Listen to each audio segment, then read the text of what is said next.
तेरी मेरी कहानियाँ से सभी अपडेट पाने के लिए बेल आइकन दबाएं। आज की कहानी है माँ अब बंटवारा कर दो। रोशनी देवी ने इस बारे में बेटे से बात करना उचित समझा। उन्होंने बेटे से कहा, बूढ़ी और बीमार माँ किसी को नहीं चाहिए। बंटवारे के समय तूने सीना तान के कहा था माँ मेरे साथ रहेगी, तभी तो मैं तेरे पास आई थी। अब तू ही बता किस मुंह से मैं रवि के पास जाऊं और उससे क्या कहूं। मैंने तो मेघना को हमेशा रेखा से ऊपर रखा। जब मेघना मुझे अपने पास नहीं रखना चाहती तो रेखा के साथ तो मैंने जैसा व्यवहार किया है वह मुझे कभी अपने साथ नहीं रखेगी। इसीलिए अब इस उम्र में मेरी दुर्गति मत करवा। मैं जहाँ हूँ मुझे वहीं रहने दे। सुमित बोला, माँ तुम मेघना की बात का गलत अर्थ निकाल रही हो। वह तो बस यही कहना चाहती है कि कुछ दिन हमारे साथ और कुछ दिन बड़े भैया के साथ रहा करो। भैया भी तो तुम्हारे बेटे हैं। हम नहीं चाहते कि हमारे कारण माँ बेटे में दूरियां आए। जब एक ही घर में रहना है तो फिर प्यार से रहने में ही सबकी भलाई है। पहले ही मेघना इस बंटवारे से बहुत दुखी है।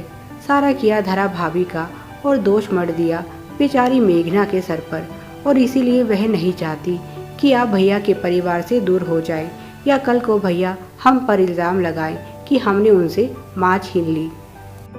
बाकी आपकी जैसी इच्छा, घर तो आपका ही है।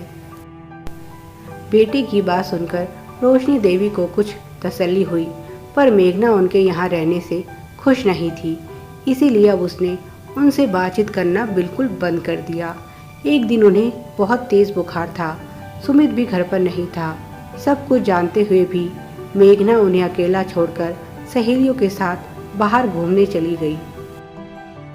रवि की आदत थी, वह दफ्तर जाने से पहले माँ के पैर जरूर छूकर जाता था और रोशनी देवी उसे अक्सर घर के बाहर ही मिल जाती थी। आज जब उसे माँ कहीं दिखाई नहीं दी तो उसने नौकरानी से पूछा। नौकरानी ने बताया, अम्मा जी की तबीयत बहुत खराब है।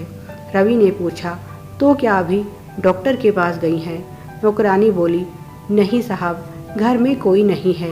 साहब दफ्तर के काम से 2 दिन के लिए बाहर गए हैं और मेम साहब थोड़ी देर पहले अपनी सहेलियों के साथ घूमने निकल गई।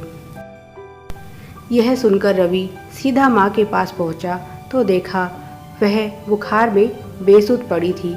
वह तुरंत उन्हें डॉक्टर के पास ले गया और दवाई दिलवाई और माँ को अपने साथ घर ले आया। रेखा अपनी सास को देखकर बहुत खुश हुई। रवि बोला, अब से माँ यहीं रहेंगी। मैं अभी जाकर उनका सारा सामान लेकर आ रहा हूँ। जब मेघना को इस बात का पता चला तो वह बहुत खुश हुई। उसने एक बार जाकर अपनी सास का हाल चाल पूछना भी ज़रूरी नहीं समझा। ना ही सुमित उनसे मिलने आया। उधर रेखा ने अपनी सास की बहुत सेवा की और वे जल्दी ही ठीक हो गई। पर अब रोशनी जी बहुत बदल गई थी। वे रेखा की जितनी हो सके उतनी सहायता घर के कामों में करने लगी। उन्हें डर था कहीं ऐसा ना हो छोटे बेटे की तरह बड़ा बेटा भी उन्हें घर से निकाल दे। फिर वे इस बुढ़ापे में कहाँ जाएंगी। रेखा और रवि के मन में कोई मैल नहीं था। वे रोशनी जी की दिल से सेवा करते। रेखा को सिलाई का काम आता था। उसने घर की आमदनी बढ़ाने के लिए अब सिलाई करनी शुरू कर दी। रोशनी जी भी इस काम में उसका सहयोग करती और धीरे धीरे रेखा का यह काम जमने लगा। रोशनी जी के मन में जो डर था वह भी धीरे धीरे कम होता गया, क्योंकि वह समझ गई रेखा और रवि उन्हें दिल से चाहते हैं।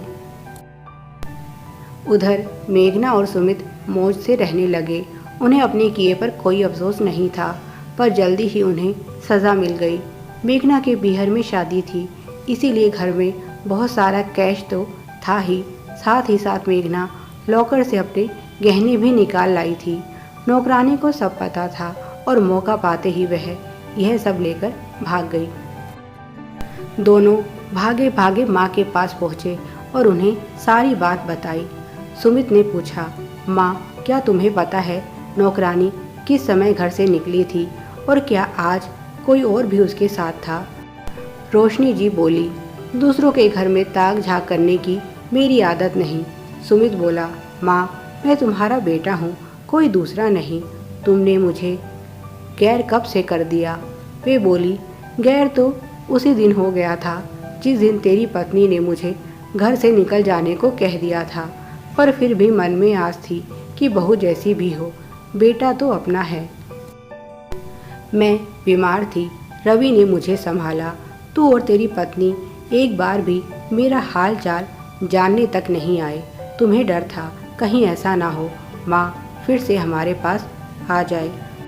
सुमित बोला, नहीं माँ, ऐसी बात नहीं है।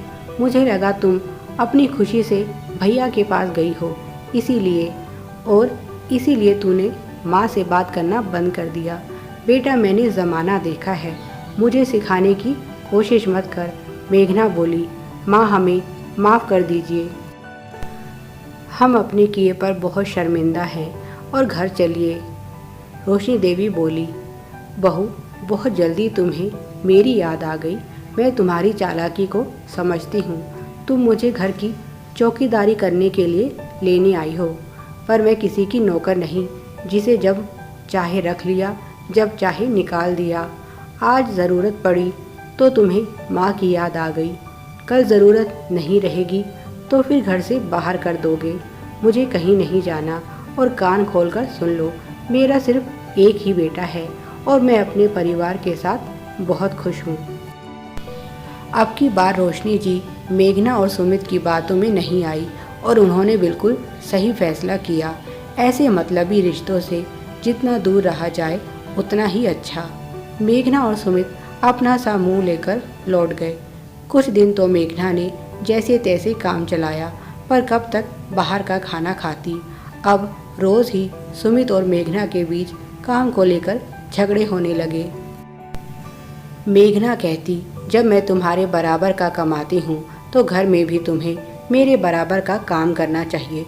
सुमित कहता, घर का काम करना औरतों की जिम्मेदारी होती है, मर्दों की नहीं। और अगर तुम्हारे बस का नहीं है तो काम करना छोड़ दो और घर पर रहो। मुझ पर अपनी कमाई का रौब जमाने की ज़रूरत नहीं। ना मैं तुम्हारी सास हूँ और ना जेठानी। अगर तुम सोच रही हो जैसे तुमने उन दोनों को अपना नौकर बनाया, ऐसे ही मुझे बना लोगी तो तुम भूल कर रही हो। तुम जैसी खुदगर्ज और कामचोर औरत के लिए मैंने अपना परिवार छोड़ा और तुम मुझे अपना नौकर बनाने पर तुली हो। तुम्हारे बस का कुछ नहीं। रेखा भाभी से कुछ सीखो, घर भी संभालती हैं, बच्चे भी संभालती हैं, सास की सेवा भी करती हैं और अब तो कमाती भी हैं। तुमसे दो लोगों का खाना नहीं बनता। मेघना को रेखा के साथ अपनी तुलना नागवार गुजरती। वह कहती, उस गवार औरत के साथ मेरी तुलना करने की ज़रूरत नहीं है। सुमित कहता, वह गवार औरत तुमसे तो कई गुना अच्छी है। ठीक कहा तुमने, उनकी और तुम्हारी क्या तुलना, क्योंकि तुम उनके आगे कहीं नहीं ठहरती। मेघना को अब नौकरानी रखते हुए भी डर लगता। आखिर में उसने अपनी माँ को बुलाया, पर माँ भी कब तक उनके यहाँ रुकती। उनका भी अपना घर है। इसीलिए धीरे धीरे मेघना ने माँ से घर के काम करने सीख लिए। अब उसे रेखा और अपनी सास दोनों की अहमियत समझ आ गई थी और साथ ही साथ पता चल गया था घर संभालना भी कोई आसान काम नहीं। Please like, share and subscribe. Thanks for watching.